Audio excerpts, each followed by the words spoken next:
Greetings, everyone, and welcome to a third episode of this new show in English on the Romanian 1776 channel. For those of you that might be new to the channel, we're a bunch of Romanian dudes discussing generally world affairs from an Anglo-American perspective, mostly American. And we're trying to kind of incorporate everything from politics, culture, theology, economics, either together or with our guests. I'm joined today again by my friend and co-host Jazz. Hello, Jazz. Welcome to the stream again. Hey, Andrew, you misspelled my name there, and I'm not gonna hate you for this, but I'll. I was actually, as I was preparing, as the countdown was rolling, I was actually asking myself, why is what difference is between jazz and jazz with double A or double Z? So you'll have to explain that to either to our audience or if it's secret to just me in particular, so I don't make this big mistake next time. Well, I think this might be a good moment to explain that to the public because I've never done that before, and it's not something that is particularly impressive, but it's relevant in a way because it is very much part of my online identity and offline identity. This is something that a lot of people assume is just me toying with an alias online, when in fact it has been my offline identity for a long time.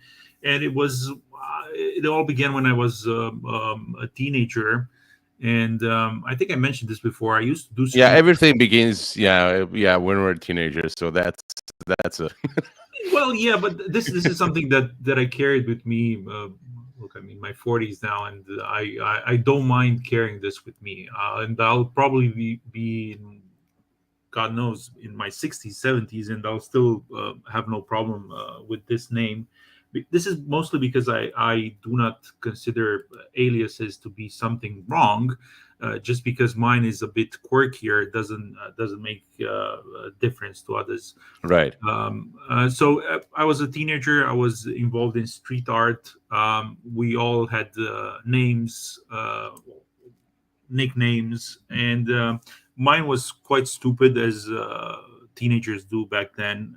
And I had to shift towards something that would not be embarrassing in front of my parents or my peers or my teachers, whoever. And I was a big fan of. I was listening to a lot of jazz back then, and I thought jazz to be part of my identity, being creative, being expressive, improvising, going with the flow. And yeah, my last name had this. It's BLAJ, and I went with I added the jazz at the end, and then it felt kind of weird to pronounce, and I shortened it, and I said, okay, let's let it be just jazz, but with a twist, because you have to improvise. So there I was, and I started using that name, and I used it across all social media platforms, including on Facebook, up until a few years ago.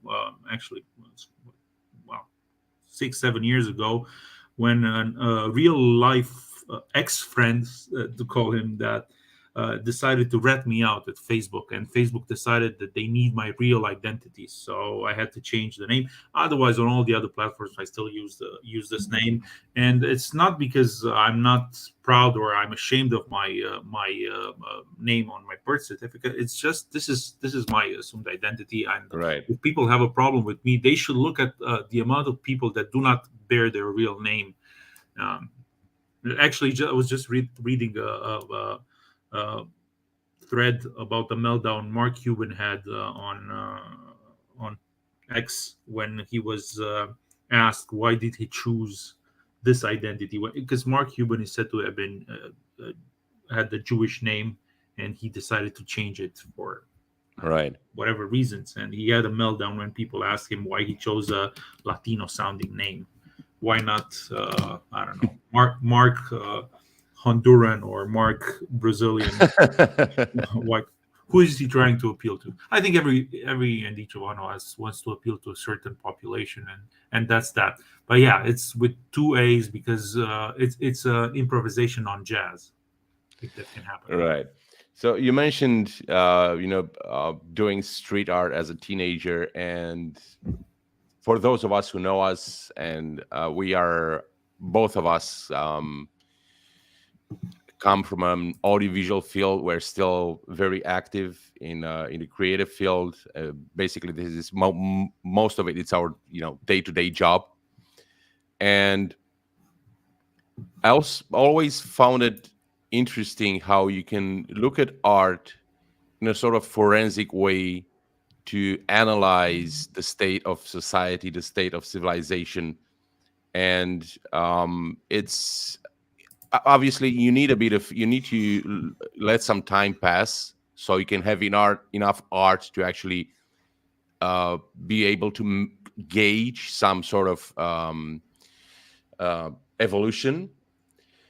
But right today, I was just browsing on Twitter, and I happened onto some colorized images from the United States back in the probably 30s, 20s, thereabouts.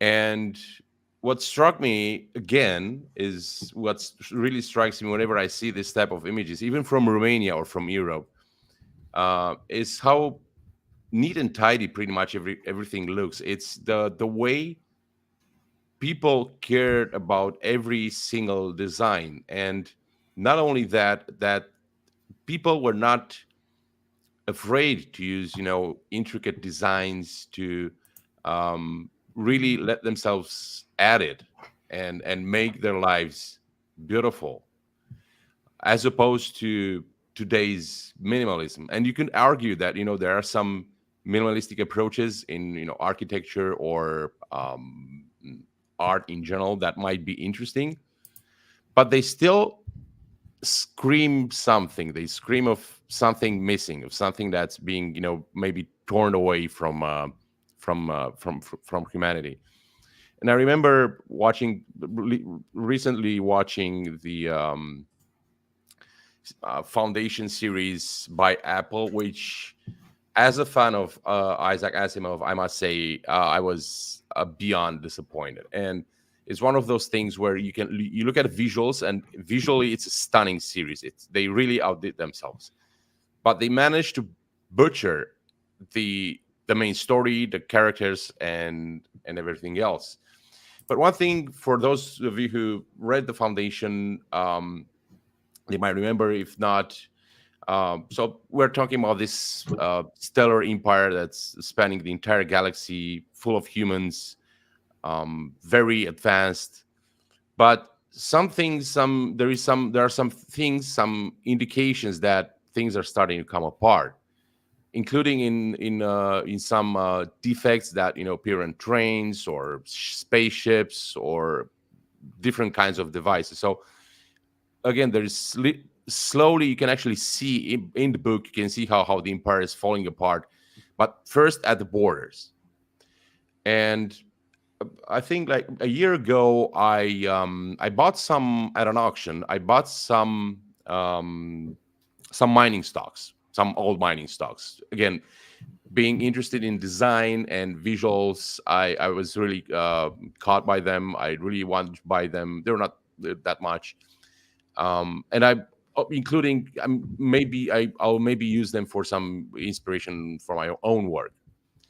And I just wanted to take a look at a few of them and see if we can actually manage to see a very significant difference. So this one is from 1946, and well, the scan doesn't do it justice, but you can actually see that there is this very nice golden stamp that reflects the light, the nice engravings.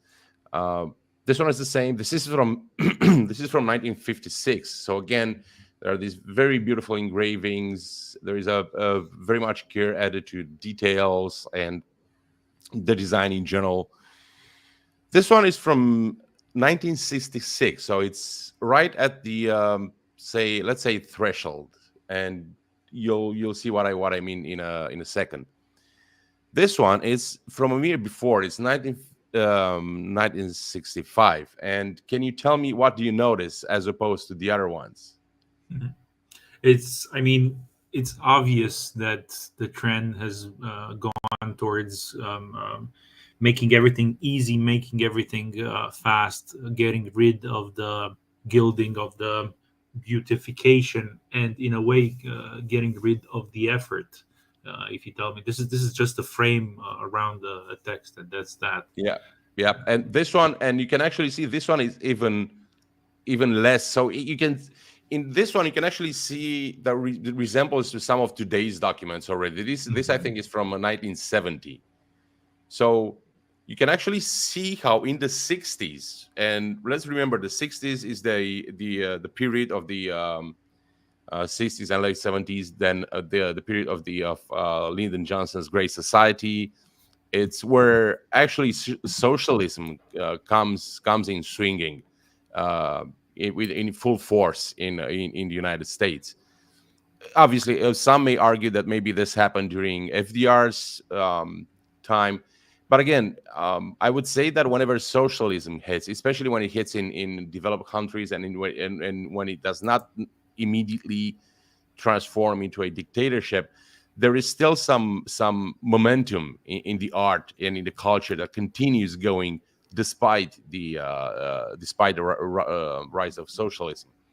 And for those of you who went to London and maybe took that shuttle across the across the Thames towards the east, as you come back from the east, so if you imagine going to the Cutty Sark and then you go back and you stop by Canary Wharf, and as you come into the wharf, there are these buildings. So I'm not talking about the office buildings. There are some just the buildings for the people that people actually live in, and it's I don't have a photo with me right now, but it's the ugliest, brutalist style I've ever seen in my life.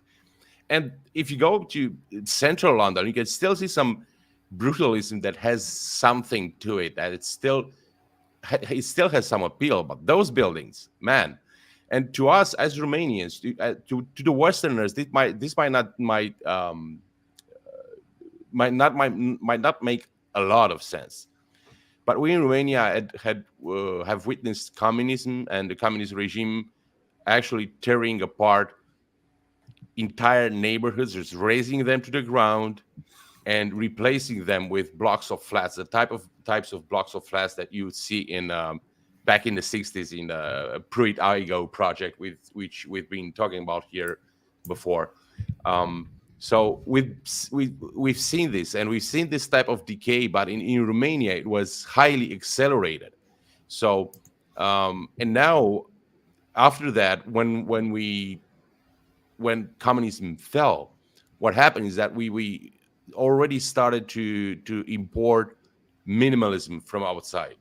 So right now we're barely hanging to whatever nice buildings we have, and buildings that actually make you want to be there in that part of town and take a walk and be with your friends and etc. Uh, but still, I think this is a good sign. So my point is that this is a good sign. Looking at art, at how the art evolved or involved during the last century, we can very well track the effects of the revolution, the socialist revolution. That's again, it actually came in full swing during the 60s in the States. In some places, it came earlier or faster, as it was in our case, where we practically saw what other countries saw in terms of degradation or architectural degradation in maybe 50 or 60 years. We saw that in 15 years or less. And if you come to Romania as a tourist, especially from the West, you will see that. You will be people will talk to you about that. And I have friends who say that the golden age is over, that we're never going to be able to go back to that. But there are still there are initiatives in Europe, at least, and I think also in the States, that seek to rebuild to get rid of the brutalism, to go back to that. And I don't think that this is a bad idea. On the contrary, I think if we had it good at one point in history, it's good to try and get back to that. Get to, I mean, not necessarily get back in terms of that. We give up antibiotics. Okay, we just recover what was good and continue on, because otherwise, just having all of this stuff stashed in museums or at auctions, it's not really useful. We need these things to be around us. We need to be able to beautify our lives, to make our homes cozy and warm, our streets welcoming and um, something to be proud of. And with this, I'll be ending this short musing of mine. I remember there's a very nice documentary on PBS about the old Pennsylvania station, and Oh yeah, that's yeah, a sad one.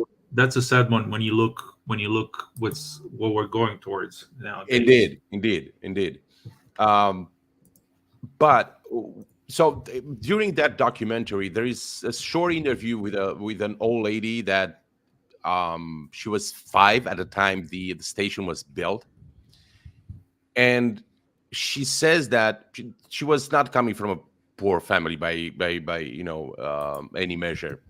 And she said that whenever she was going there with her mom, upon entering the station, she felt like a princess. So I think this is, what architecture should strive for, to make people feel better, to make people feel that they belong there, to make people proud and lift them up literally, instead of having that crushing effect that brutalism has. And again, there might be people that might want to, especially through my my architect friends, that might want to contradict me.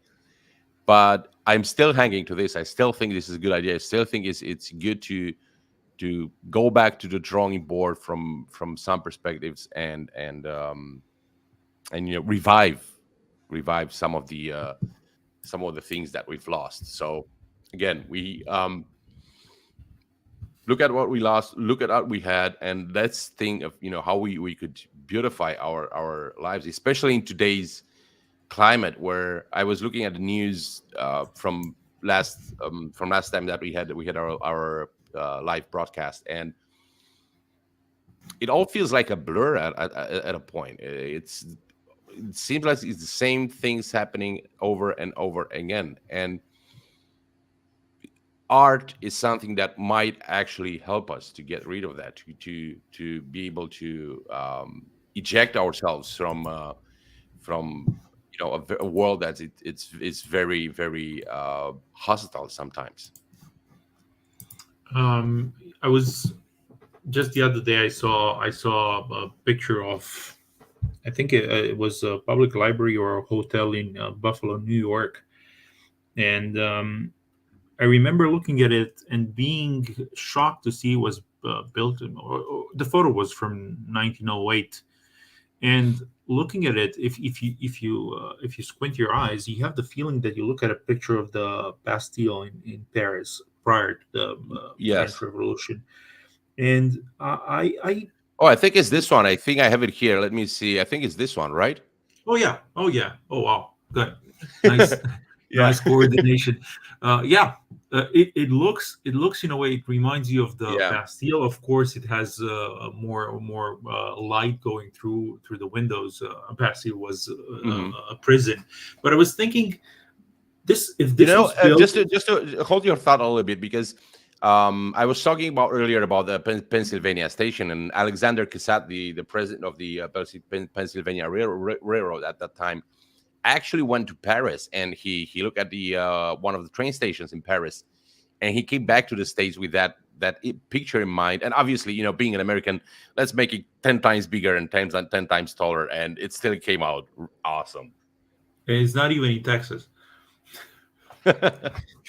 My point was that when you look at it, you can clearly see that the American people at the turn of the last century, they were actually craving beauty through architecture. They were aware that the American North Continent did not have the history, the panache, the um, legacy that Europe has, and but that did not stop them from wanting to build this new country of theirs in a beautiful way. You can see this. This is this. I think this is from Buffalo as well, right? Yes, yeah. This is also Buffalo. Yeah, Yeah. So you see these things that resemble the architecture of Berlin, of Paris, of all or even major. Rome. It's Yeah, with the equestrian statues on top yeah, of those structures.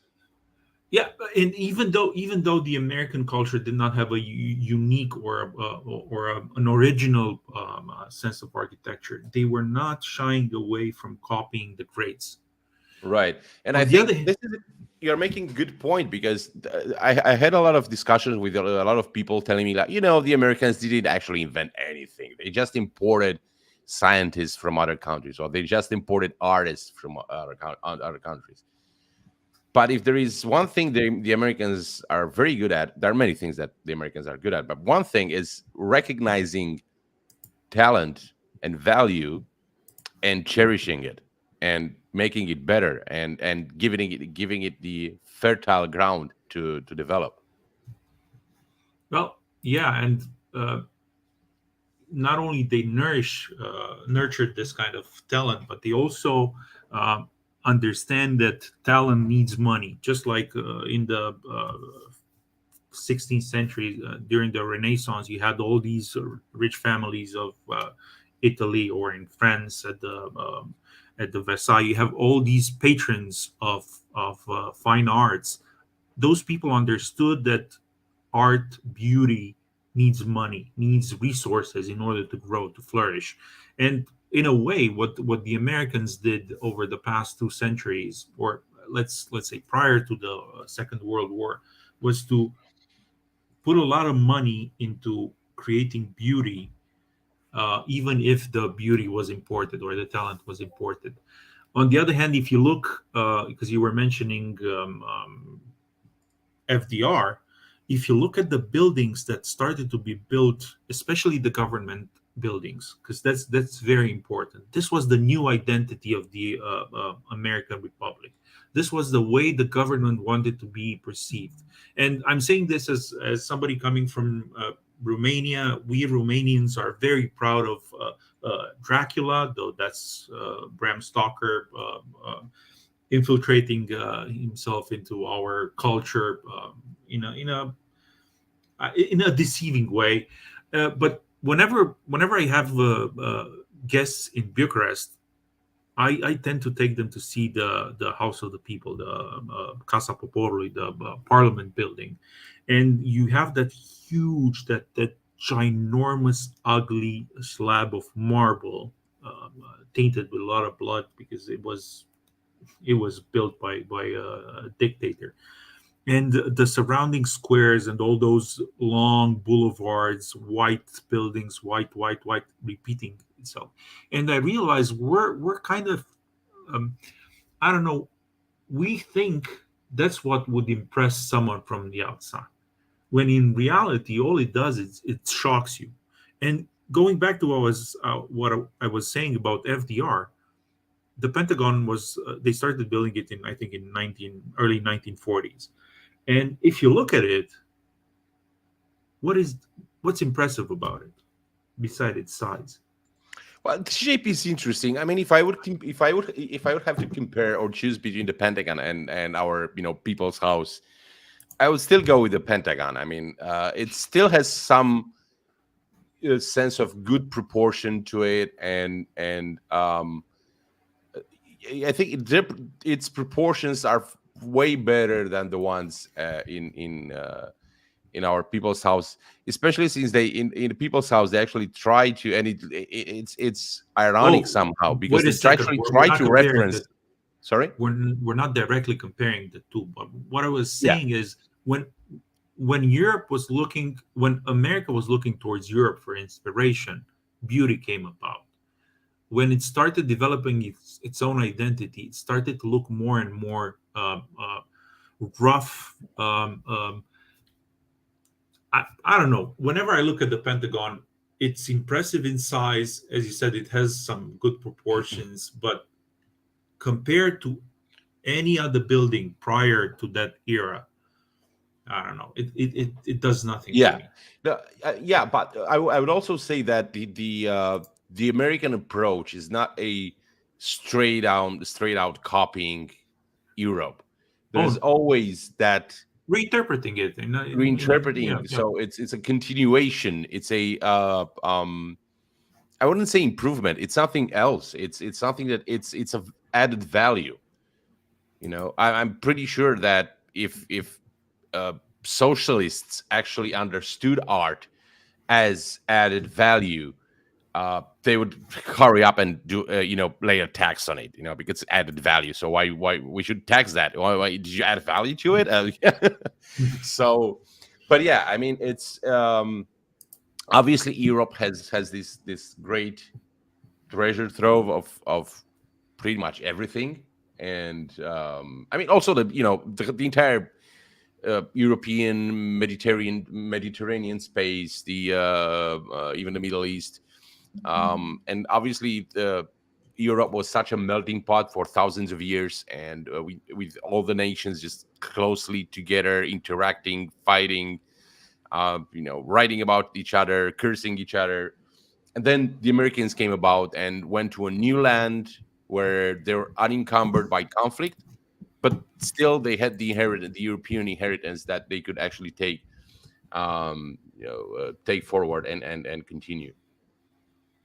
Well, I would love to dwell on this topic a lot, but I have the feeling that our listeners are not very much here for our art Do feel rants. free to let us in the comments, actually, because this helps a lot. Even if you're not listening live, um, if you think that some topics are maybe too winding, or maybe you're taking too long on them, just drop us a comment, and we will also try to adjust.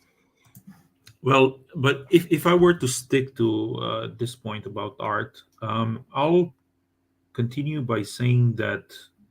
Well, let me change the subject a bit here, but through art. If you look what art looks today and what I was mentioning before, the powerful people of the olden age, olden days, when they would take their money and they said they would go to impressive artists and become their patrons and be patrons of fine art.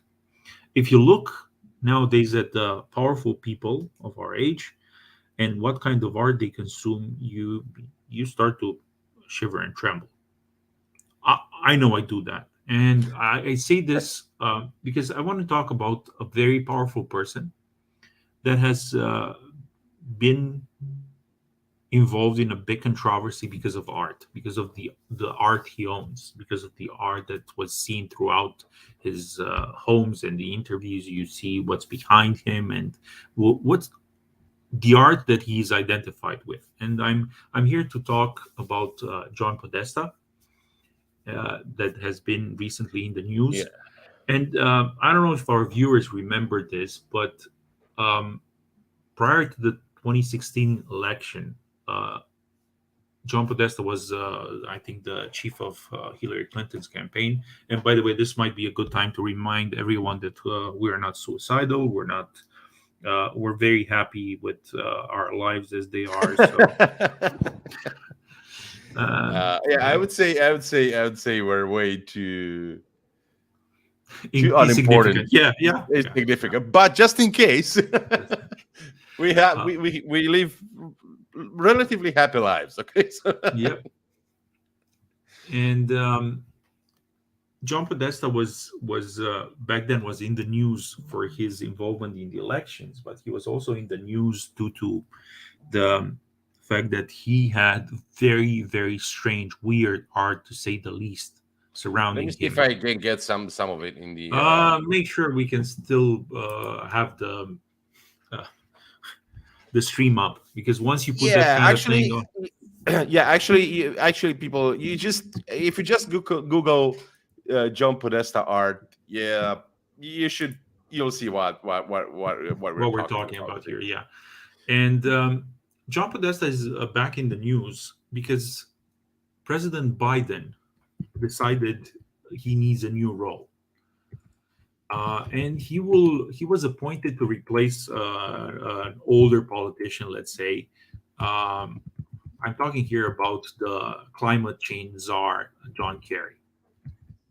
We're replacing one famous John with another famous John. John Podesta is old as well, but he seems to be perceived as younger blood because he hasn't Yeah, I been mean, in the spotlight for so long. Kerry's kind of expired. I mean, nobody really cares about Kerry anymore. They might have actually maybe even banked on the shock factor by nominating Podesta. I beg to differ here. I think Podesta has all the qualities that recommend him to be a climate czar. And when I say climate czar, is climate change envoy. And this is something that many people think is just a name, just somebody that is there to make a big hubbub about climate change. But in reality, I mean, we are not aware how much power these guys are wielding and how much change they bring about in the policies, not necessarily through direct action, but through subversion, through propaganda, through other policies that have a long lasting impact on our lives, like how do we reduce the consumption of fossil fuels, what does that do to our economy, what do we put in place, what do we encourage through propaganda the population to do, and so on and so forth. And when you have a guy like John Podesta that is not only weird through his art, but has had a long standing involvement with the Democratic Party in a very socialist way, we as Romanians cannot look at this and not remember how the climate policies of the communist era affected us. And when you see the Biden administration appointing this guy, when you see that basically he will represent the connection between the Clinton side of the Democratic Party, the Biden side of the Democratic Party. He will replace Kerry, that has even longer standing with the Kerry is in his 80s, and he's an old Democrat. He's the old guard, and you realize that he will become the new face of the biggest scam of our age, the climate change Yeah. policy. And this is scary to me. This is scary, and again, it's scary because we've seen how devious this guy is. We've seen how he interjects himself just at the right moments. He's careful not to be too much in front of the cameras. He's careful to play the things behind the curtains. And Yeah, in a way, I think it's more devious than Kerry. Oh yeah, Kerry looked to me like just like a pawn, while Podesta looks more like a bishop than a pawn. Yeah, and in a way, it's a continuation, because he was appointed in 2022. He was appointed as Clean Energy Innovation and Implementation counselor for or advisor to President Biden, and you realize that all the ideas that we see in the news, how we should cut our consumption of natural gas, how we should all switch to electric cars, how we should all switch to solar, how we should all stop buying meat, all these ideas have to come from somewhere. And knowing Podesta's track record, I think we're in for a very rough ride. If this guy is now in charge of inducing fear in the population through the climate change hysteria, oh man, we're in for a rough ride. Yeah, I mean, let's just take a minute here to remember that in back in 2020, Podesta was actually part of a kind of a war game if you guys remember, or if you didn't know about it, where basically what they did was they were trying to imagine a scenario where Trump wins 2020, and in the war game, Podesta played the role of Biden, and what he did actually in the war game was not concede the election. From what I gather, he's even surprised the other Democrats playing in the war game. So this idea of not conceding the election um, is it it came to the Democrats way before it might have come to Trump, and it also involved using manipulating the electoral votes and all the nice jazz that maybe Trump has been accused of. So this guy is definitely smart. Is definitely very slippery. Is definitely very uh, accustomed to all the machinations of the Democrats and generally the socialist way of being. And by socialist, I mean the caviar eating socialists, not the your run of the mill, very lower class socialist. Oh, Um, he's the brother of Tony Podesta, a very rich American that has gone into the so-called philanthropy through the Podesta group. So these are people that made the big buck and then went to spend it through propaganda and policy making and yeah, lobbying. and then there is one more thing that again I just read about it today, that Podesta will be administering basically about $370 billion for this green scam, climate change scam. So you remember that there has been a lot of haggling and mud throwing in the last weeks or months regarding the aid for Ukraine, and a lot of people wanting to take money from the protecting the U.S. southern border and channel it towards helping Ukraine. But why do that when you have $370 billion that you could send to Ukraine? Send those money that otherwise are going to be spent on, at best, inane policies, at worst, destroying the not only the American way of life, but pretty much everyone's way of life.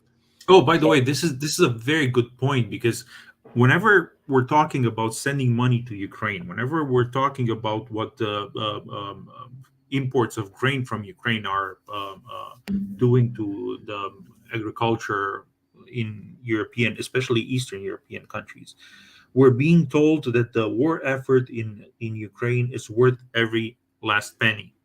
yeah, well, send those pennies. Send the pennies Exactly, exactly. If for this is that you're going to channel it in fighting global warming. Just take those money, give it to the Ukrainians. I think that up to this point, all the help they have gotten amounts to about 270 million. So I imagine 370 million should keep them going for at least another 2.5 years. Okay, so give them the money. Okay, you just don't give it the pocket change. The I know 40 or 50 billion that will probably go for, or should go to protect the southern border. Just give them almost 400 billion that you're going to otherwise waste on what is basically communist self-destructing policies, and problem solved. You shoot two birds with one stone. You end up crazy policies and you help Ukrainians, and with a lot of money actually. So why not do that? If they're so concerned about the well-being, the security of these Democrats, they always say that, yeah, they're concerned about Ukraine and the security of Ukraine and the well-being of the Ukrainian people, the European people. Just take the money you're going to throw, give to Podesta and throw them away on inane policies and give them to the Ukrainians. or even better, go into elections and ask the voters, what do you want to do? Um, unfortunately, we know that America has, in my opinion, has become way too big for its own good. And having 350 million people, out of which I don't know how many vote, but there's almost 300 million voters in America, um, having to vote on so many topics, but just from two candidates, and expecting that your goodwill will be preserved through the result of an election is almost unfathomable to me. And if you ask me, the people should be the ones saying, "Okay, we want 300 billion people spent on climate change. We want to send 100 more billion to Ukraine. Obviously, We yeah. But my feeling is that every time we go to the ballot, every time, and this happens in Romania as well, we're seeing so many votes in our parliament that had nothing to do with their electoral program. Nothing, none of those things were mentioned when the politicians were waving their campaign flags, telling us, "Oh, please vote for me." How about you tell me what your plan is on this topic, economy, climate, war? Come out and say these things explicitly and let the voters decide. And in the end, what happens is we lose trust that any of these decisions are there for our good, for our sake. Why is Podesta willing to spend 300? I mean, the administration willing to spend $300 billion on this thing? Do they do it for the people, or do they do it for their own interests? Do they care about Ukraine when they send money there, or do they hope that the money will come back through purchases of weapons and other? I mean, well, this is a point I actually wanted to touch on, because I've heard a lot of arguments saying that, look, Trump is transactional. Trump is only looking out for America. There are some, some to say Trump looks out just for himself, but I'll just leave that aside. But normally, everything is going to be transactional in human relationships, and especially in international relationships. And obviously, you're going to, you can care about the plight of other people, but at the same time, if we are talking about the America not being isolate, that word. Can you say for me? I'm just having a bad thing. Isolation. Damn it. You know what I'm saying. It's just one of those moments when you just can't get a word right. I remember James Lindsay saying that he cannot pronounce megalomaniac. So anyway, There you go. You're better than him. Yeah. Anyway, so nobody wants an isolated America. Okay. On the other hand, nobody wants an America that's involved everywhere and anywhere. And as an American fanboy, I would say that I wouldn't want that, because obviously America has limited resources, and in the end, we're talking about the American people, and it's whenever their money are being talked about, obviously it's their interests that should come first. And I do think that America should be way more careful. I still do think they they still have the moral high ground, and the obviously the possibility of being the world's policeman in a way, but they should exercise way more prudence when doing that, and not be everywhere and anywhere, and including because the enemies of the civilized world will do that. The Soviet Union did that during the Cold War, where they try to challenge America and the West in several points at the same time, to just exhaust their resources and their will, obviously. So Yeah, but you were mentioning there what the Soviet Union was doing, and I think to an extent Russia and China are doing the same thing nowadays, yeah, challenging. But the other problem is that you have.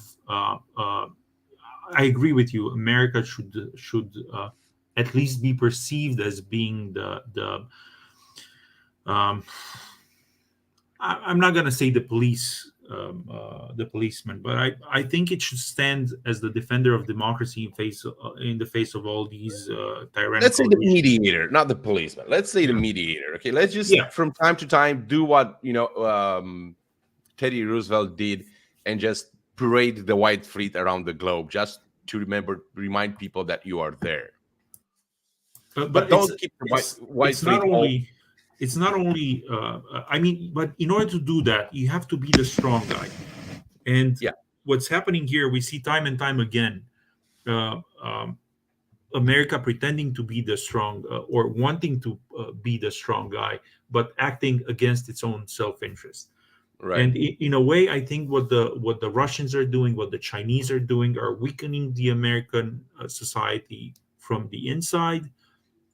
And what we're seeing today in foreign policy is in no small part due to the weakening of the American institutions as a result of propaganda, as a result of infiltration, as a result of changing the fabric of the society.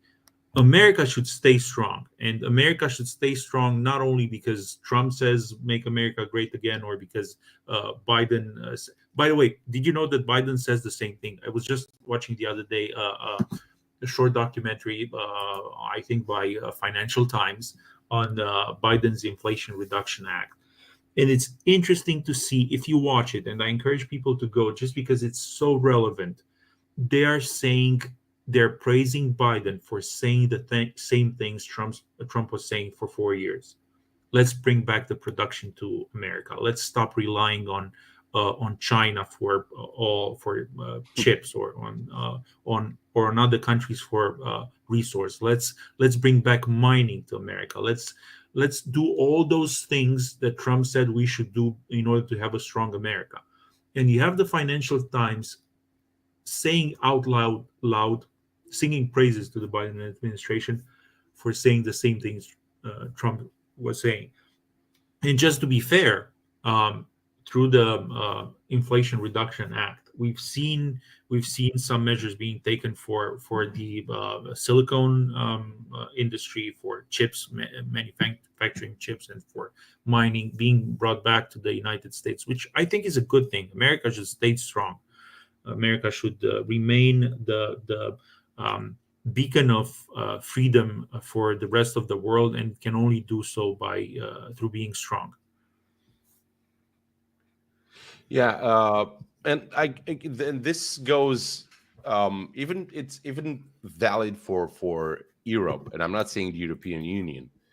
And coming back to what you were saying earlier, I'm not. I don't think it's the problem stems from America being too large or too populous, but I think it comes from becoming over centralized. And you see this thing at a much wider scale, in a more um, worse way in Europe, where centralization is increasing by the day.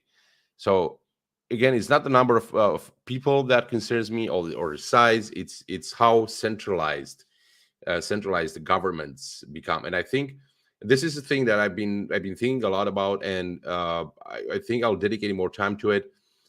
When you have a centralized entity, and this is what I mean, I'm don't even sure if they don't realize it or they ignore it because they like to centralize these mostly socialist politicians. Is that when you are centralized, when you are totalizing your population, when you are trying to level your population, what you get is a very dangerous lack of flexibility. A very but you can, if you want, I'll just allow myself a metaphor here. Is like having chainmail versus plate armor.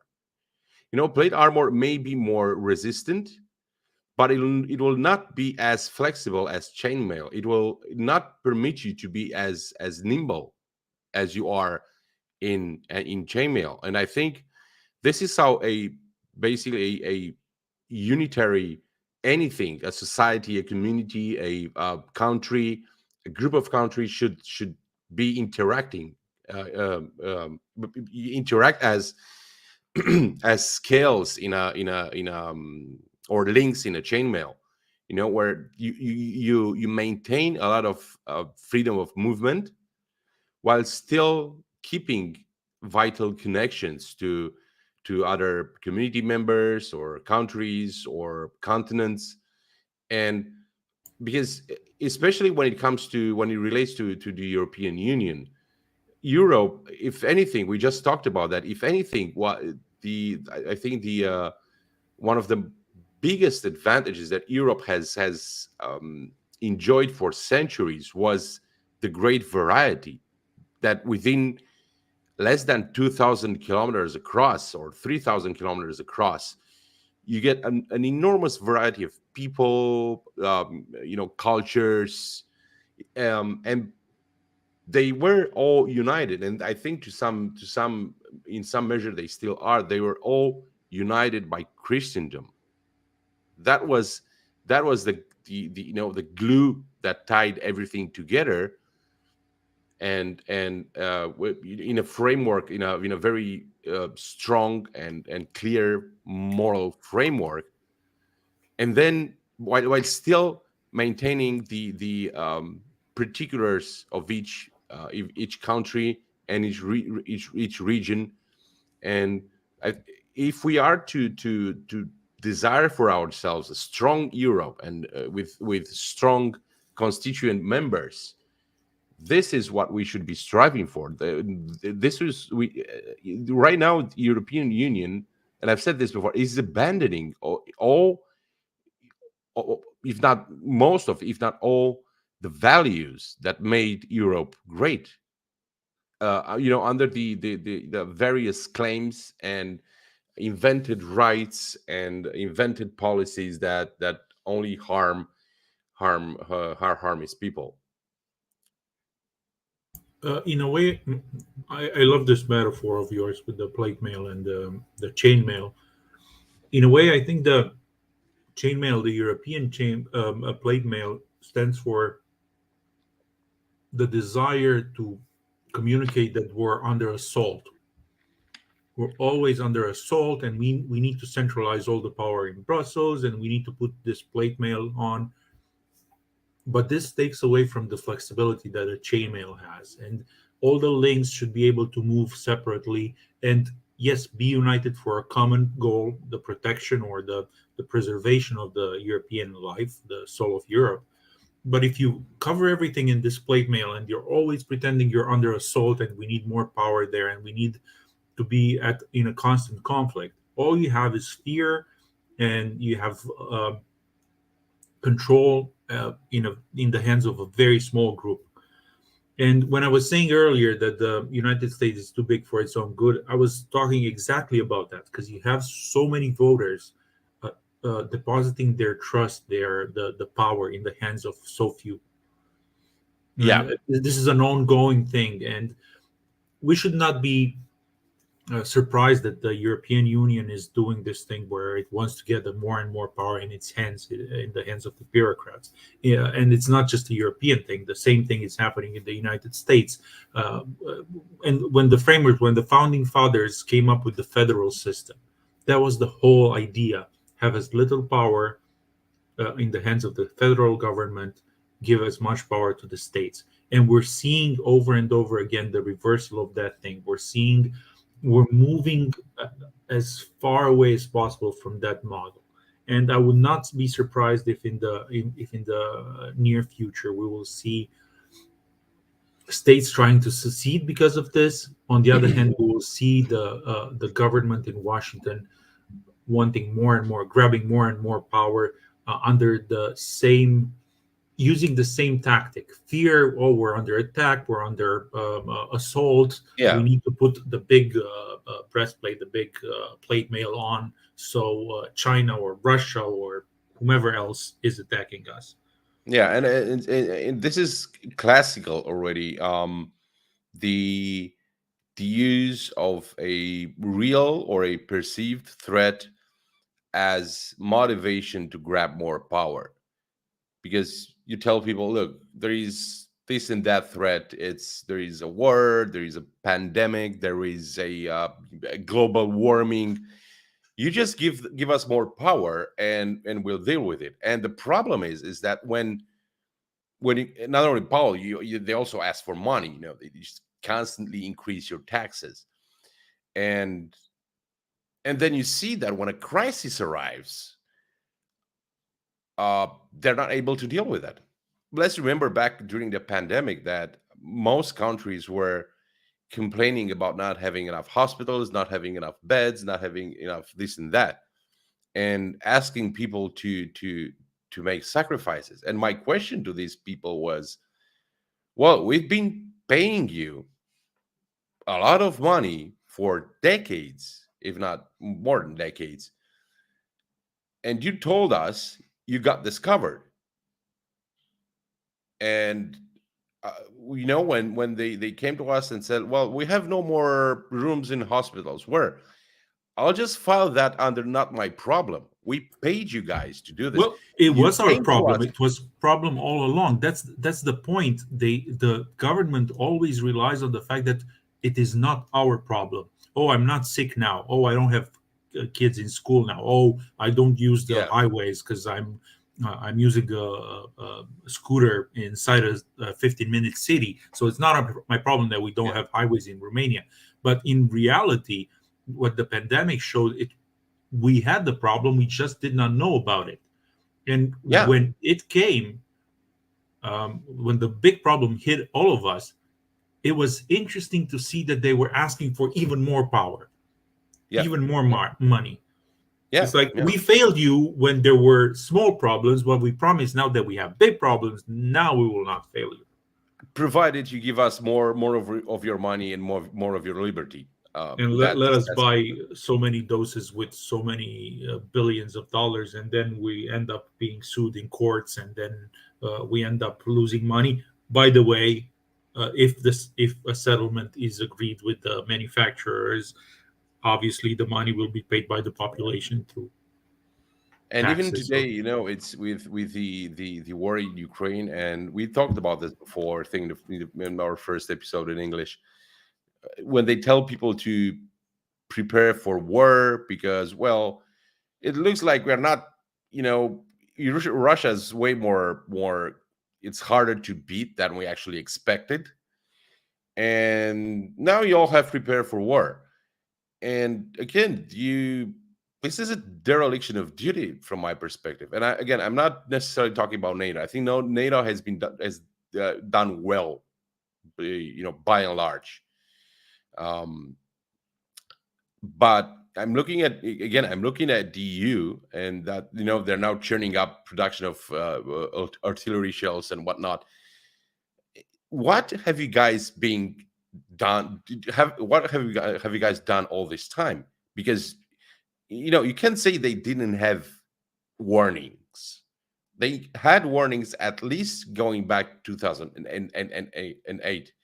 But again, what they did, they funneled money through to social programs. That is, basically just giving people money, and welcoming migrants and giving them money, and everything to just gain more votes. And again, this started back in the 60s, and I actually had some posts on this. If you go and look at the statistics, you'll see how from the 60s, not only in the States but also in Europe, the investment in the militaries starts to go down or be stationary, and the investment in social programs just keeps going up. Okay. And that's wasted money. That is money that we could have, and by we I mean the European Union, we could have invested in having a being better prepared to not to fight a war but to prevent it, to have enough power, to have enough navies, enough tanks and whatever, to oh, discourage anyone from attacking us, not get to a point where you just put your arms put your arms in the air and say, well, now you all have to prepare for war. What have you guys been doing for the last 30 years? Oh, by the way, this I think there's a very important aspect here, and it needs to be mentioned because you said earlier that social programs were the ones that robbed the budget of defense, and you'll be accused. We will be accused that were for war instead of helping the poor. No, what a nice rhyme. No, the reality is the social programs had an impact on multiple other aspects of our Right. society, and becomes very clear now that because we're at war, the when the NATO members signed in 2006 their pledge to spend 2%, only 2%. I know it's a lot of money for states that have a large GDP, but if only 2% is to go towards defense, and you're paying only 1% or even less than that, like in the case of, let's say, Italy, which is a big country in Europe, Yeah. uh, you realize that the fact that we cannot afford 2% for defense is because we're spending so much more on other things. And when we're spending so much more on other things, like especially on social programs, that means we're taking money from so many other important aspects of our government spending requirements. And we're doing so because we're borrowing so much. Most of the spendings are from borrowing. And we end up looking at our budgets and being, okay, we need to make cuts somewhere else. Where are we making cuts? Oh, defense. We're not at war. America is spending enough money to defend all of us. And Yeah. we end up, yeah, we're cutting the budget for defense, we're cutting Yeah. the budget for education, we're cutting And, and then you come around and you accuse the Americans of being transactional, oh because yeah, how dare they? How dare they not, pay for your defense and send their sons and daughters here to defend your asses? How dare they do that? It's again this entitlement, where Europe is entitled to why should the Americans, any average American citizen, pay more for the defense of Germany or of France or of Romania, for that matter, than us? And I'm not talking in actual numbers. I'm talking about proportionally. Obviously, you couldn't expect a Hungarian or Romanian to be able to foot, pay the same amount of money as an American, because the it's a standard of living. percentage, it's a percentage. But That's what. percentage wise, it's and granted, we did this. The Romanians, we did this. Yes, Carl, it's Euro anti-Americanism, which is not even a new concept at all. But yeah, I mean, this was not bad management. This was all in part of European politicians. It was, as far as I can see, it is a gross dereliction of duty. When you again, you know what the dangers are. And again, I'm not pro-war. I will never ever be pro-war. What I am for is being able to fight a war if absolutely necessary, but more importantly, to prevent it by having enough muscle so that if someone wants to attack you, because and this goes to the talk about the gun ownership in the States. The reason you want to have a gun or you want to have a strong army is not to, I mean, obviously, if you're not a psychopath, so I'm talking about normal people and normal governments, you want to have to be able to defend yourself. So whenever someone tries to attack you or has it in their mind to attack you, they'll obviously always make a cost benefit calculation. And if they do the math and they realize that it's not really worth it to attack you, they might even beat you. Okay, they might even beat you, but in the end, they the math might not work out for them. So the idea is to discourage any such actions and not get to a point where you realize that you might end up in a shooting war with Russia. And also this it's like we all our or I mean, not because I do see Russia exports, real Russia exports on YouTube, but it's like they all died or something because they should have. I mean, the politicians, European politicians especially, they should have known that the ability of Russia works different, and the ability, Russia's ability to mobilize, it's can be better in a way, not because Russia is better, but because it's a autocracy basically. So when it wants to mobilize, it will be more centralized and more autocratic.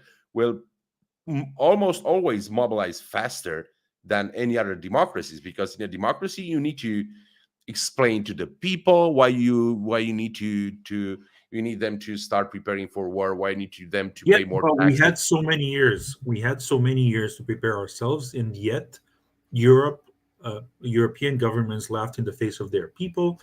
And it's interesting to see if you look at the spending of European countries, there is a very big gap in percentage. I mean, here, not obviously not total spending, between the countries in the East that feel the threat or that Yeah, have tasted what the Russians do to you yeah. when they I come think over.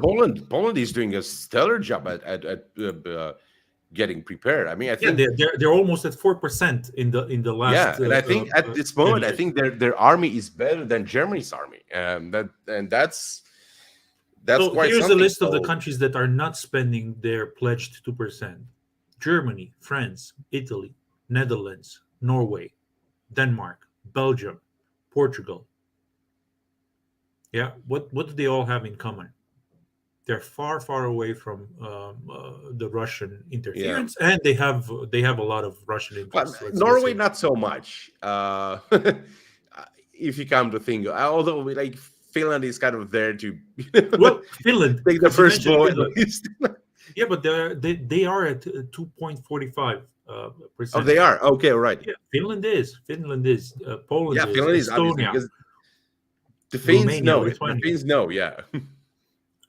Hungary is at 2.43. You know, all the bad Hungarians and their hate Yeah, of the European Union. Funny enough, oh, there, oh yeah, Orban is Putin's puppet. Therefore, he's spending so much time, so much money yeah. on defending. Yeah, because crew logic. Give me a moment here. Here I have Carl here.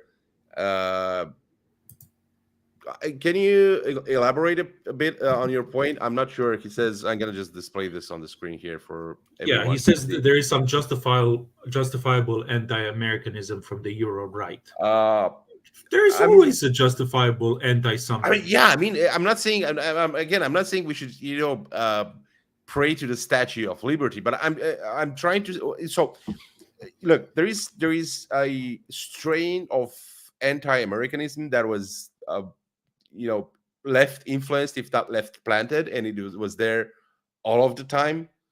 The Russians were doing this back in after the Second World War. They were doing it a lot. And actually, there is this nice. I'm going to take this moment to just tell you guys a nice story. Um, this was published in a necrolog in the Economist, I think about 10 years ago. So the story is about this. Um, who was back in the 50s? Who was the president there then of Russia? I keep forgetting. Anyway, so it doesn't matter. So the Russians decide to organize this huge. Sorry, I was on mute. I was saying out loud that Stalin died in So 1953. right after, I think it was the guy right after Stalin. I just keep forgetting. It's I think it was Brezhnev. Brezhnev, yeah. So anyway, Brezhnev decides. Khrushchev, then Khrushchev, Brezhnev. yeah. Yeah. So Khrushchev decides to organize this international music contest where it was mainly about Tchaikovsky. I think there was like a Tchaikovsky anniversary or something, and obviously there are like piano players from all over the world coming, especially from the United States, and their aim was to look basically to um, convey the idea that the United States was this backward, uncultured country that wasn't worth taken to be taken seriously. So anyway, the contest starts, and it turns out it's won by an American, and not only any American. So it's again it's a Tchaikovsky contest, and this Texan ends up winning it, and not only he wins it, he gets carried out of the concert hall in the people's arms, in the Russians' arms. And there's this story where there's a guy that goes to Khrushchev, and he's actually afraid of telling him that an American won the contest. And he goes and says, "Oh, Mr. Khrushchev, this guy, he's from America. He just won the contest. What are we going to do?" And the guy says, give it a fucking prize. What are we going to do now?" But yeah, so but I'm trying to understand, if Carl, if you're still with us. If not, we can resume this conversation, or you can even jump with us in the stream if you want. I can send you a link because I'm really curious to understand what really relationship do you see about the European right, whatever is left of it, or whatever there was ever of it, and anti-Americanism. Let me, in the meantime, until we get an answer from Carl, let me go to a different topic, in a way related, Sure. but a bit different. We were because Carl is saying here there is a justifiable anti-Americanism feeling that needs to be clarified by clarifying what America stands for. When you say Right. America, what is it you're talking about? Because America, again, it's the most powerful country, the richest country in the world, and it clearly has an influence on every single level of our life, even if we do not like it. The fact that we're all using smartphones, with a few exceptions, very nice nod towards Freedom Alternative, because I know they are not very happy to use latest technology for very good reasons. So when you're saying America, what are you doing? What are you saying exactly? And unfortunately, too many people associate America with pop culture. And when I say pop culture, I mean literally popular culture, not just the music. Right. And this is a big problem, because we're on the channel 1776, and people ask us, why would you name a Romanian channel with two Romanian speakers 1776? The idea is that we admire the spirit of 1776, the values, the foundations of the American society, what stood behind the effort of creating this new country, new and impressive country that in less than 250 years has gone to become the strongest, the richest, the most influential country in the history of the world. And still the number one destination for immigrants. Yeah, because it's so awful in America, and to us so awful. And if we look at America through the lens of pop culture, there's a lot to hate about America. And I don't know if how acquainted our viewers are with this, but on Sunday we will have the Super Bowl. And when I say we, I mean the whole world will be watching the Super Bowl. Hopefully not, but we will. If you look on Twitter, if you look on social media, this Super Bowl thing has captured the imaginations of everyone.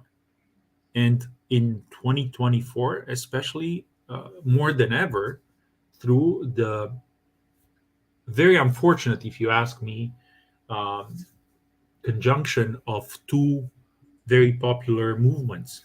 And I'm talking here about are you familiar with American football? Me?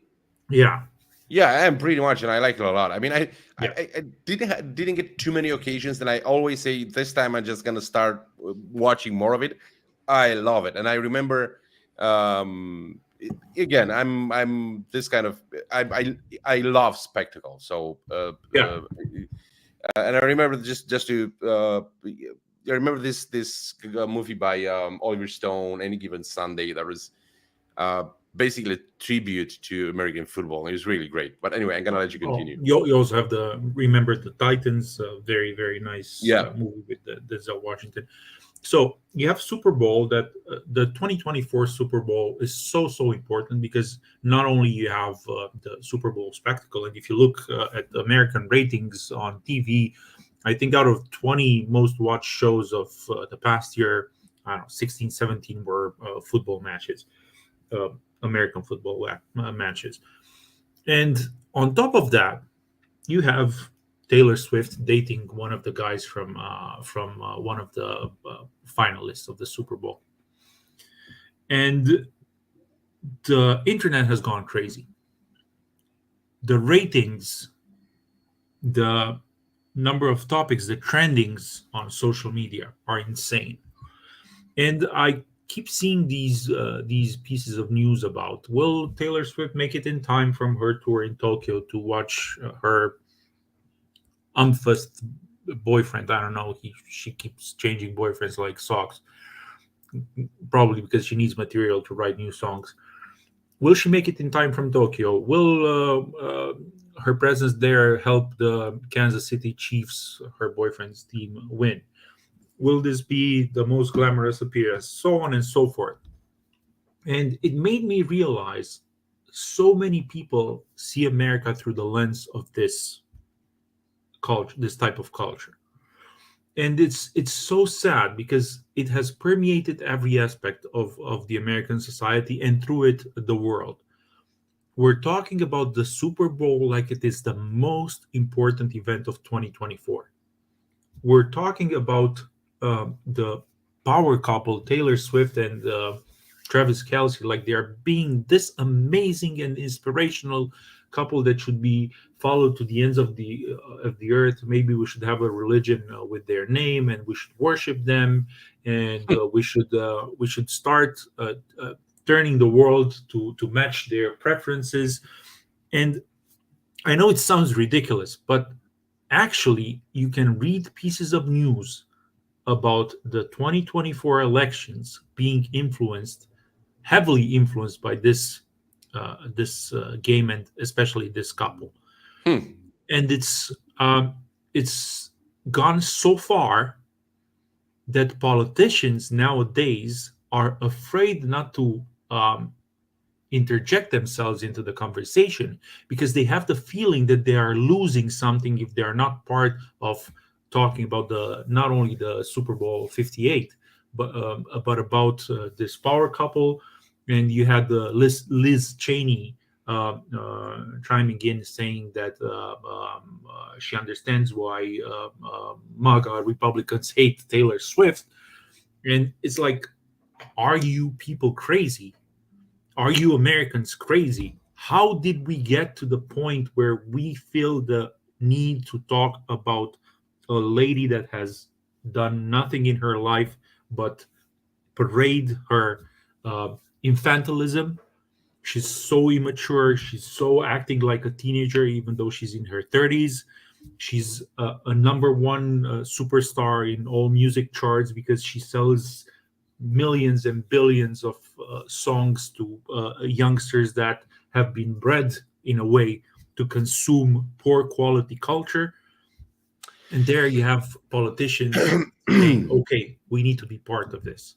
We need to make this the quintessential American event. And I mean, it's frightening.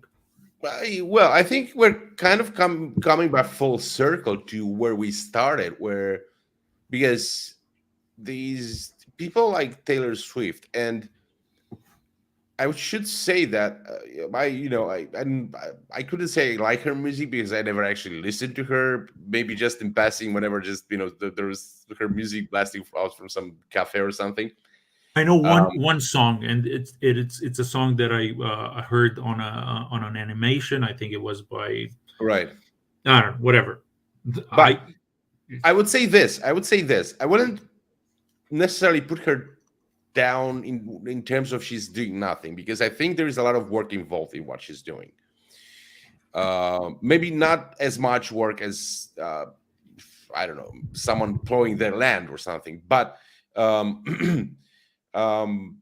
I wouldn't put her down in that way. She what I I would. what it would have been better maybe to for her to be more.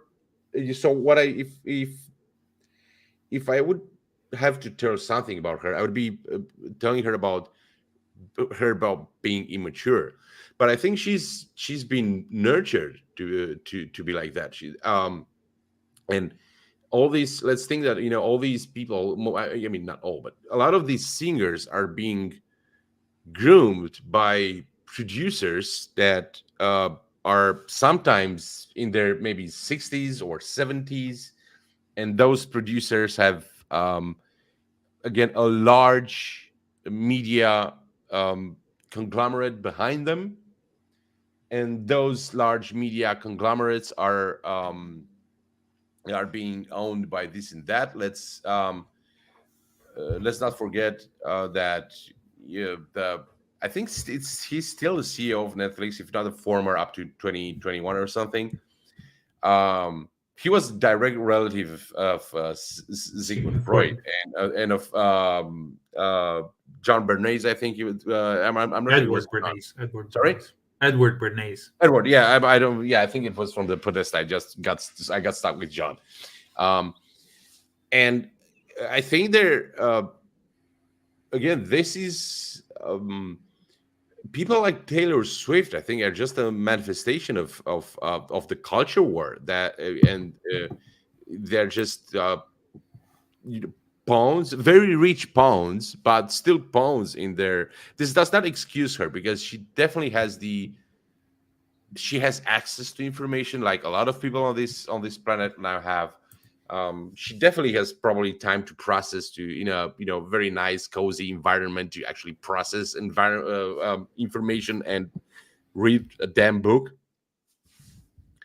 But again, I wouldn't focus on her, but on this entire cultural revolution that developed a very specific strain in the United States, a strain that obviously, as it came across the ocean, it encountered some resistance, but definitely not a lot, because these people that are using culture to direct societies, they're very smart. They know how to create music that takes you.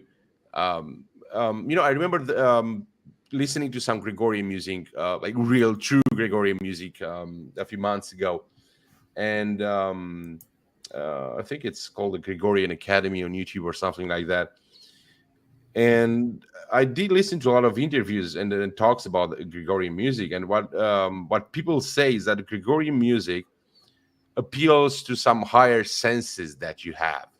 It's not that kind of music, that very visceral music that gives you goosebumps and stirs all kinds of energies in you, which sometimes it's good to do that. I mean, if you go to battle, maybe, yeah. But I think this kind of music, the kind of movies, and we are seeing that they're literally a cultural weapon. And I think she's being used as a weapon. She doesn't realize this. She's not mature Do enough. you She's think not. she? Do you think she doesn't? I don't think I, she does. I really don't think she does. yeah, I don't know. My Not to point say is that again, not to say that she doesn't realize the the power that she has on over people. Because when you see an entire plane worth of people singing a Taylor Swift song, yeah, obviously she has a huge sway over people, but I don't think she's, so to speak, in on it. She's in on the culture war. Again, obviously, I might be wrong. Maybe she's an evil genius. I don't know. my uh, point is that the American society seems to be overly represented by this figure. I'm not here to talk about her music talents. She might be talented. As I said, I only know one of her songs. I probably heard more than one song, because even if you don't listen to her music, it must be everywhere. Otherwise, she would not have become a billionaire. What I'm saying here is that too much of the American society is depositing their trust and their desires into this character, and when because we started talking about the what do we think America is, and unfortunately nowadays America through the lens of the its people seems to be uh, uh, the joint venture of Super Bowl and Taylor Swift. And I'm looking, what is this doing to the American society? Because you were mentioning the Gregorian chants. You were mentioning, let's go, let's take our imagination like 500 years from now, when space archaeologists will be digging for the cultures of the past, and based on the influence she had. God have mercy on their souls. Yeah, but they will say, oh wow, this is what America was built on Taylor Swift and Travis Kelsey. And what is this doing to the American society? Is America the way it is in part because their culture looks like this? Is America becoming a worse place or a better place because of this? Again, more than 100 million people will be tuning in to watch the Super Bowl. And I just like you, I find Super Bowl entertaining. And just a few weeks back, I was explaining to a Romanian friend the idea that the this pattern where you have moments of silence, of pause, of thinking, of strategizing, and then you have the burst of energy through the attempts. This pattern of fluctuation makes the American football very entertaining, and I can see why it is entertaining, and I can see why young people love Taylor Swift, and I can see how everybody's playing because like she's a good looking girl, she's single, she just like with previous pop artists from the Mickey Mouse Clubhouse that have been groomed to appeal to the young populace, and the boys are fantasizing about her, the girls are fantasizing about being her, and so on and so forth. If you look at these people and what they're doing to the American culture, would you say the American culture is better because of them, or would you say it's worse because of them? Or would you say that the American culture is where it is because it has deposited too much of their trust and ambitions and desires into the hands of these people that are being used to uh, this is not the first time this is happening. You had the Woodstock movement, you had the hippies of the 60s and 70s. But if you compare the music, if you compare the movement, if you compare back then, they were not shying away from saying, okay, we are anti-war, we're for peace, we're for lack of responsibility, sexual freedom, whatever, civil rights movements. But that was clear to anyone being part of that movement. Is the same true for what we're seeing today? Or are we just being dumbed down through I don't. this pop culture? Well, I mean, obviously the topic is complex, but I think I have a more optimistic view on this because I don't think that Taylor Swift represents the American culture in the slightest. I think it's just a surface manifestation, a manufactured manifestation. Because while Taylor Swift has goes around doing her concerts, you'll still have people in Louisiana singing their music and living their specific life. You'll still have people in Texas or in Montana or in New York or wherever that they will still maintain and continue their culture. So I think, and I think this maybe this is one of the aims of this, to make it look like this is the American culture. To just, and obviously these guys have a lot of money, have a lot of access, have a lot of, obviously Taylor Swift, because she has like an entire empire behind her back, she will be able to reach more people. But I still think that the American culture, by and large, is still there and it's still kicking. It's just underneath, and I think it's way stronger than what's being manifested on the surface by what is basically a select group. By select, I don't necessarily mean in a good way, but by a very limited group of people that project that culture. And obviously that's going to influence kids, is going to influence youngsters. But on the other hand, if you look at the statistics, at least from the 2020, maybe 2019 through to today, um, actually politicians are becoming alarmed because especially males or male youngsters are becoming more and more conservative. So I think that as they've been doing with the policies during the pandemic, and as they've been doing with a lot of other things, they are accelerating. They're pushing this kind of culture to a point where, yes, it's still influential and it is influential, but it will create a strong undercurrent that will try to revive or to conserve some of the true American culture, like the one that we were uh, talking about today at the beginning of the show. So again, I'm not so so it's a way where the more they accelerate, the more pushback they will see. Let's remember that basically the Well, way. consider my point as a pushback. And I am Yeah, it pushing is. against. She was named Person of the Year last year by Time Magazine.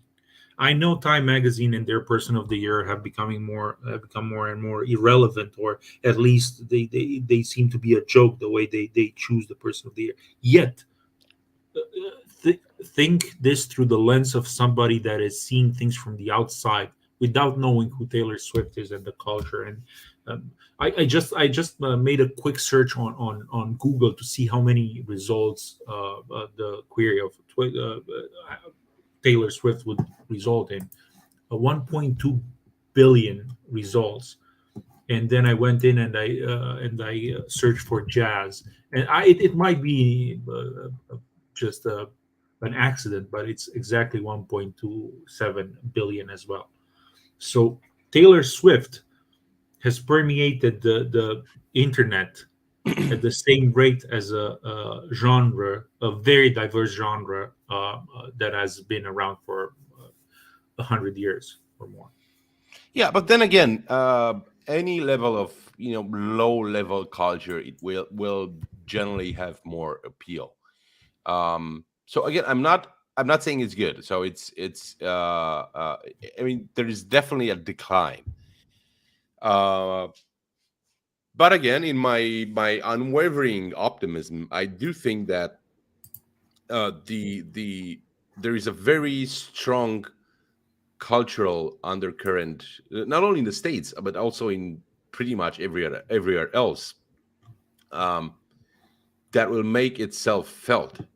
And I do think that in the states, it's so if I were to take a look at the world, I would say that undercurrent is very strong in the states, less strong in Western Europe, at least in most quarters, then stronger in Eastern Europe. And I think this is one of the reasons why, and this also goes to maybe the way the Orthodox world has been thankfully resistant to uh, this cultural incursion of the left. But again, that's why I always see as that the Eastern Europe has, in a way, and I'll probably have to work on this idea a little bit. It's just a hunch at this point. But in terms of resilience, I guess I use that word. I use the word resilience, but I actually used it in a good context now. So I think the resilience that Eastern Europe and America have against communism and nihilism in general have something in common. Again, this is just a hunch. It's something that I've been thinking about. That there has been talk about the famed intermarium. Hopefully, that will happen at a Yeah. point. Um, and but generally, the generally whole idea is that this intermarium, this alliance of the former Warsaw Pact countries would not work without the contribution or without having America brought in somehow at this table. And right now, if just to sum it all up in the from for this topic, I think that my hopes right now for the future of civilization lie at the crossroads at where Eastern Europe and America meet. And let's not forget that we had a Catholic Pope. I mean, there was this moment where we had Pope John Paul II, Margaret Thatcher, and Ronald Reagan, and there was a trio, but basically we had the Anglo-Saxon space coupled with the Eastern European space through Pope John Paul II. So again, I think this is something that's worth investigating, and that's why I'm again to this day I'm a great admirer of Poland, and I really I'm sorry, I was really glad to see Donald Trump actually strengthening the relationships with Poland. Yeah. Well, yeah, we'll have to talk more about this when we'll have the viewership for the Super Bowl and for yeah, I wasn't trying to move the conversation. The topic of this conversation is not Taylor Swift it's the American culture and what's shaping our culture and what drives our interests and what is being used to divert our interest from the important things. Right. And in a way, I am happy to see politicians chiming in on this because it shows how immature and desperate they are for any vote. And this is the electoral game. That's Yeah. the reality when you want the votes of 80 million plus million voters, you'll have to appeal to Taylor Swift fans and You know American what I would football like to fans. see? I would like to see I would like to see Taylor Swift showing up at the Super Bowl, and then all of a sudden just taking out a MAGA cap and putting it on her head. No, actually, I wouldn't because that would mean just she's on our side. And I don't like that. No. I would just do it now. So at Oh, this just a point, where stunt as a stunt. just for the laughs, like just Yeah. to see the complete meltdown and confusion. So again, it's just one of those things where you just because going back to when Trump won the election in 2016, that utter and complete meltdown of all of those that were uh, making fun about him and the basket of deplorables. That was such a soothing spectacle to see.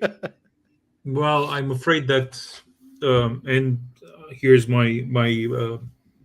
I'm not sharing your optimism, and because Taylor Swift had her saying this in the recent years and in 2020 and in this year. So I'm afraid that we'll not be seeing Trump back in the White House. And the reason I'm saying this is because I personally believe that 2016 was a big surprise for everyone. But the Right. ones that were the most surprised were the Democrats, the left. They were so confident, they were so cocky, they were so arrogant, they were so um, hateful and vile towards the other people that they managed in a way to miss the fact that the American people were looking for a change. And I am afraid that the kind of mistakes they did in 2016 will not be repeated in 2024. Well, Um, well, you say I'm not going to make any, try to make any predictions about this year's election. But here's what I think: if if the Democrats or the anti-Trumpsters don't go completely rogue and just uh, do something that will destroy America just to not have Trump um, in the White House. I think Trump will win. I mean, if so basically if it's going to be a fair game. Now, obviously, there are indications. I mean, it's already not a fair game with them piling all these phony uh, accusations on him. So it's definitely, it was never a fair game between them and him and the people, at least half of the United States, so the people that he represents. So there's always been an unfair fight. Um, However, I do think that, I mean, he's in the polls. He's way ahead of everyone. Well, he is So for the primary, but not in recent he's days. he's already ahead of Biden. No, he's not. Yeah, he is. Not in recent polls, and you have to No, understand I'm that talking these about polls. recent polls. If I check correctly, he was like I think 5 points ahead of Biden or something. Biden Mm, is, yeah. We'll have to look at this, but I know he's already like ahead of Biden in every poll, and I don't think these people are going to keep Biden as a candidate really. So I mean, yeah, we'll see. But again, if this is going to be a fair election and a fair overall electoral process, which again is to desire much of these times. I still think that Trump has a good chance at winning. But again, this is supposing that we will have anything close to a fair election in the United States. If not, yeah, I mean, we'll see. We'll see what happens. Polymarket from yesterday, presidential election popular vote winner, Joe Biden 60%, Donald Trump 27. 2024 national general election, Biden 43, Trump 42, by YouGov and The Economist. Pennsylvania general election, Joe Biden 43, Donald Trump 42. So I'm not saying these are fair representation of the reality, but I think in the next few months we'll see more and more polls trying to prop Biden as being the preferred candidate, and this is Yeah, but mind-boggling.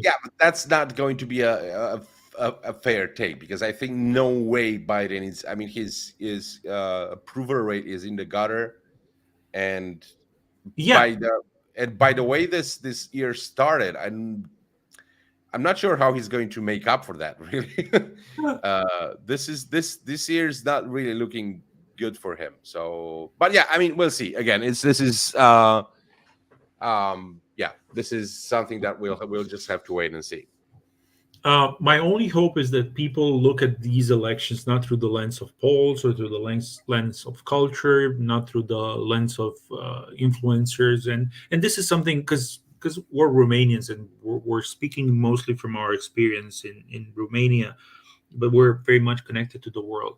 Um, I was thinking earlier, why do we bother to talk about these issues? And the reality is, there are many moments when I look at myself, I look in the mirror, and I'm saying, "Man, you're such a news junkie, and the junkie cannot be in a good position." And the reality is, sometimes I have this strong urge to disconnect myself from the whole news cycle and from the whole hubbub over the internet, and then I again through social media I encounter the voices of people that are so influential and yet so ignorant, and especially in Romania. And going back to the fact that we switched to having these conversations in English, trying to appeal to a wider audience, and it's going to be a long road, and we are aware things are not going to happen overnight. But I think the our perspective coming from Romania is important, because when you look who are the influential people in Romania, when you see what people are reading in Romania, you realize the amount of ignorance that is driving the population towards elections, because that's the whole point. We're having elections this year all around the world, and people will vote. Who will influence that vote? Will it be culture? Will it be polls? Will it be ignorant influencers? Or will it be reality? And when I see reality, I think the most important aspect of reality is looking at your own life and how things have changed for you. And I know the past few years have been horrible for a lot of people, economically, health wise, the restrictions, the way our freedom has been taken for granted by governments that were put in place to defend us. We've seen war, we've seen increase involvement of government in our all aspects of our lives. And I hope people will look at this, at reality, as being the deciding factor in who they should vote. And I've seen over the past few years a few signs that people understand what's at stake here. And there is a piece of news that came out yesterday that shows the difference between the way government sees reality and the way people sees reality. And I'm talking here about the decision of a Delaware court where they said, I don't know if you're aware of this piece of news, they said that the payment towards Elon Musk by the Tesla shareholders is not legitimate. Very in short, when Elon Musk had an agreement with the shareholders that he would be paid a certain amount if Tesla is competitive, and there was a payment planned, 56 billion. And there is this guy, this shareholder that sues the board, sues the whole process, saying that that payment is not legitimate because Elon Musk is not worthy of that kind of money. And he sues in court, and a Delaware court decides that what the shareholders, the majority of the shareholders decided, without being coerced, without being forced by government or by Elon Musk, meaning to pay him a certain amount of money if Tesla is competitive. The Delaware court says, nah, that's not legitimate. And I was thinking, the American people, especially the American people, but also people in Europe, have decided that Tesla is worth their money. And just a small, I need to mention this. I'm not a big fan of Tesla, and I'm not necessarily a big fan of Elon Musk. I'm not a big fan of the way he used government subsidies to increase his market share in the electric vehicle and in many other investments he had. But you have to admire the guy for his uh, business acumen, for his ability to turn um, turn ideas into money. Yeah. And the fact that the American people, and I think Europeans, I don't know, do you like Tesla? I know you're not a big fan of cars in general, so um, Yeah, I mean, it's look to me. It's when I'm looking at cars today. Everyone looks the same. So the thing that attracted me in cars, as a visual guy, was their design. Right now, they all pretty much look the same except for some details. So I would be more concerned by that, and obviously, I'm also concerned about the European Union and the Democrats in the United States trying to force feed people this electric car bullshit, which is obviously not you know without government subsidies, the whole electric car thing would have died within 2 years, at least for today. yeah, So I would have liked to see that taking care of the market. But on that, I mean, Tesla, yeah, I mean, it's I again, like yourself, I admire. Although I'm a much bigger fan of SpaceX than I'm of Tesla, being a bit of an astronomy buff myself. But again, it's Tesla. Yeah, obviously, it's good technology. It's probably out of the electric cars, it's been the one that's probably it's deserves the most respect, and actually it. it's actually really competitive on the market. Proves that European cars manufacturers are kind of back throttling on this electric car thing. Well, regardless of the technology of its merits, the American people and the Europeans have decided Tesla is worth their money. They're buying them. It's number one. It's the number one selling Yeah, vehicle in a lot of places, and that means the shares of Tesla have risen in the past 6 years, ever since Elon Musk had that agreement signed with the shareholders, tenfold. Hence his yeah, huge payday. Yet the government comes and says, "No, you're not allowed to do that."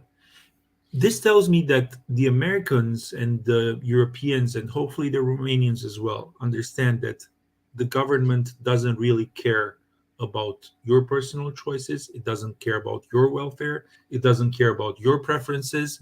It doesn't care oh, if it you does think you. care, because it does care in a way that it wants to take Well, it I mean, away. yeah, not for your own good, yeah, and and I hope that they will continue to vote and to decide upon the things that they are presented with by looking at in their pockets, in their wallets, in their bank accounts, in their daily freedoms being taken away. And going back to the subject we were discussing earlier, they will not be duped by sitting in front of TV, watching Netflix or Super Bowl, or Yeah, listening to music, and forgetting what's really important in life.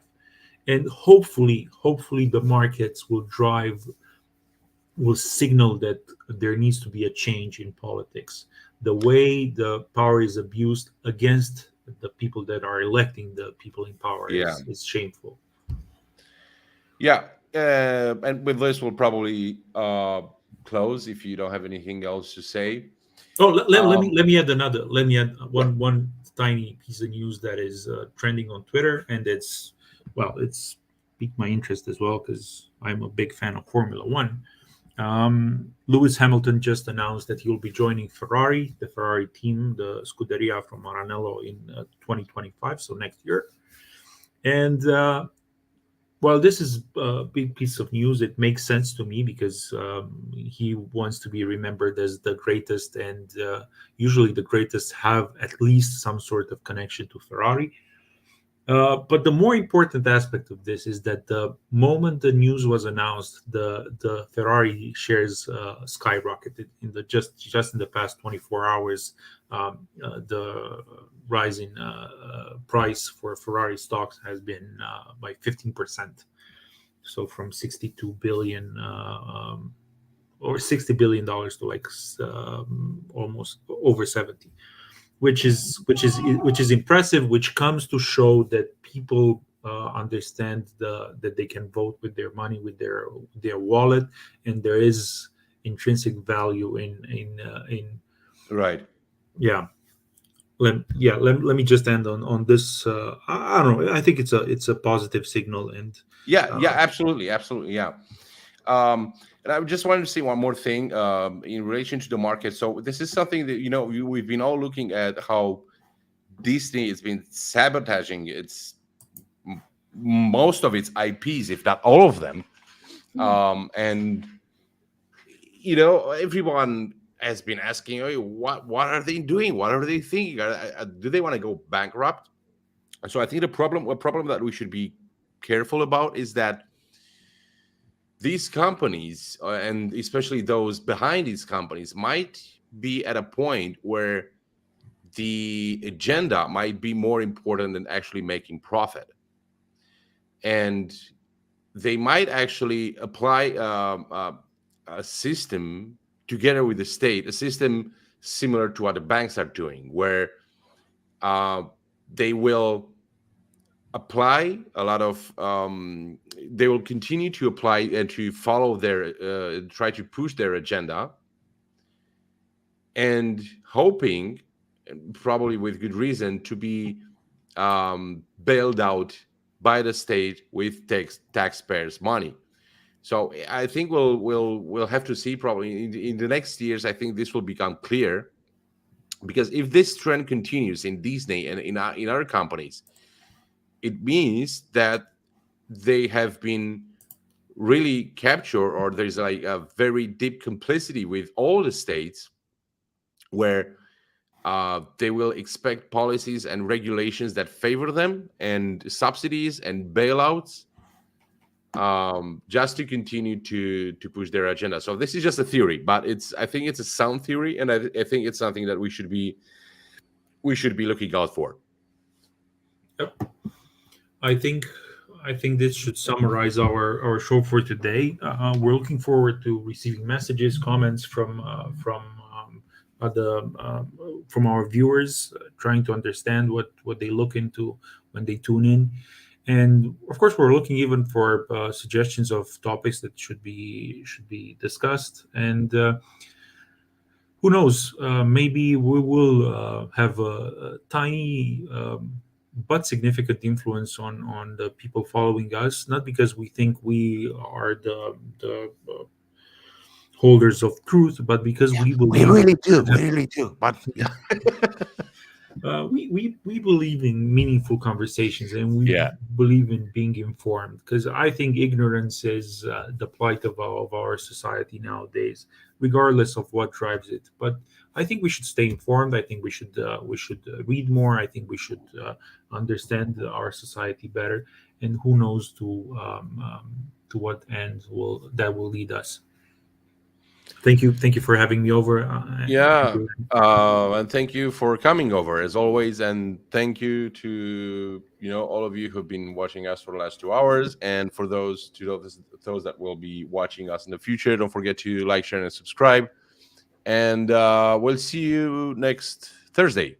Good night. Good. Have a great weekend, and see you soon.